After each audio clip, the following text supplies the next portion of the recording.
বাংলায় graphic design শিখুন পর্ব 2 এ আপনাদের স্বাগতম জানাচ্ছি। সাথে আছে আমি Anisur Rahman, graphic design live ক্লাসের মেন্টর এবং ফাউন্ডার।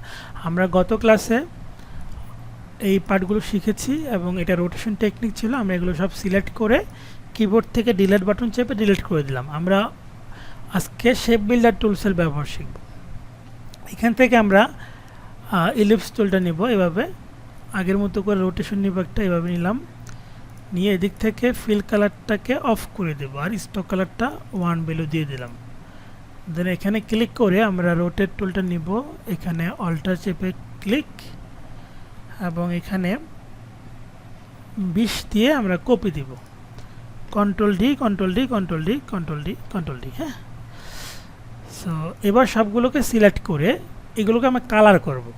এই জন্য আমরা এদিক থেকে প্রথমেই কালার দেব না, প্রথমে আমরা এই দিক থেকে একটা টুলস আছে, যে টুলসের নাম শেপ বিল্ডার। এখানে মাউসের লেফট ক্লিক চাপিয়ে ধরবো, এই যে প্রথম যে টুলসটা শেপ বিল্ডার, এখানে ক্লিক করব।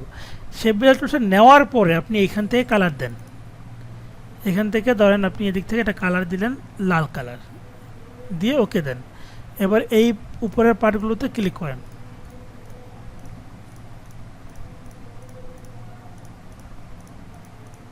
তারপর আবার ডাবল ক্লিক করে আরেকটা কালার চেঞ্জ করে নেন। এবার এইগুলোতে দেন,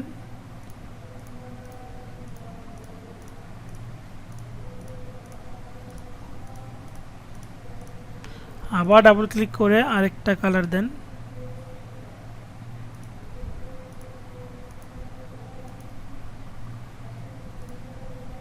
একটু জুম করে নিন, অল্টার চেপে মাউসের মিডল বাটন ঘুরালে জুম করতে পারবেন, অথবা কন্ট্রোল প্লাস, কিবোর্ডের কন্ট্রোল ধরে প্লাস বাটন চাপ দিবেন, তাহলে জুম হবে। জুম করে এভাবে আপনি দেখে নিতে পারেন।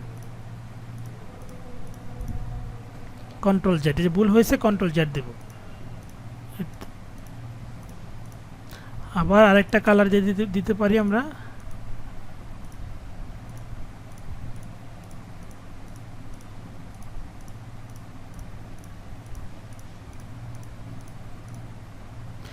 এভাবে আমরা প্রত্যেকটা জায়গায় কালার করতে পারি। সো এই ভিতরে এগুলো তার দিলাম না, এগুলো আপনারা দিতে পারেন।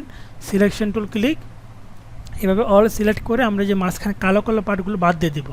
এই জন্য এদিক থেকে আমরা এখানে দিয়ে ক্লিক করে 0 চাপবো, অথবা এই স্ট্রোকের অ্যারোতে ক্লিক করে আমরা এখানে নান বাটন চাপ দেবো, তাহলে আমাদের সবগুলো কালার চলে যাবে। এই তো চলে গেল। তাহলে আমাদের এই শেপটা থাকলো। এখন চাইলে এইগুলো বাদ দিলে আরেকটা নতুন শেপ হবে। দেখেন, এগুলো বাদ দিলে একটা নতুন শেপ হবে। সরি, কন্ট্রোল জেড দিই, আমি এটা রাখবো। হ্যাঁ, এটাকে রেখে এটাকে সম্পূর্ণ সিলেক্ট করি, অল্টার দৌড়ে টান দিলে আরেকটা কপি হবে। এটার মধ্যে লাল পাটটা বাদ দিয়ে দিব।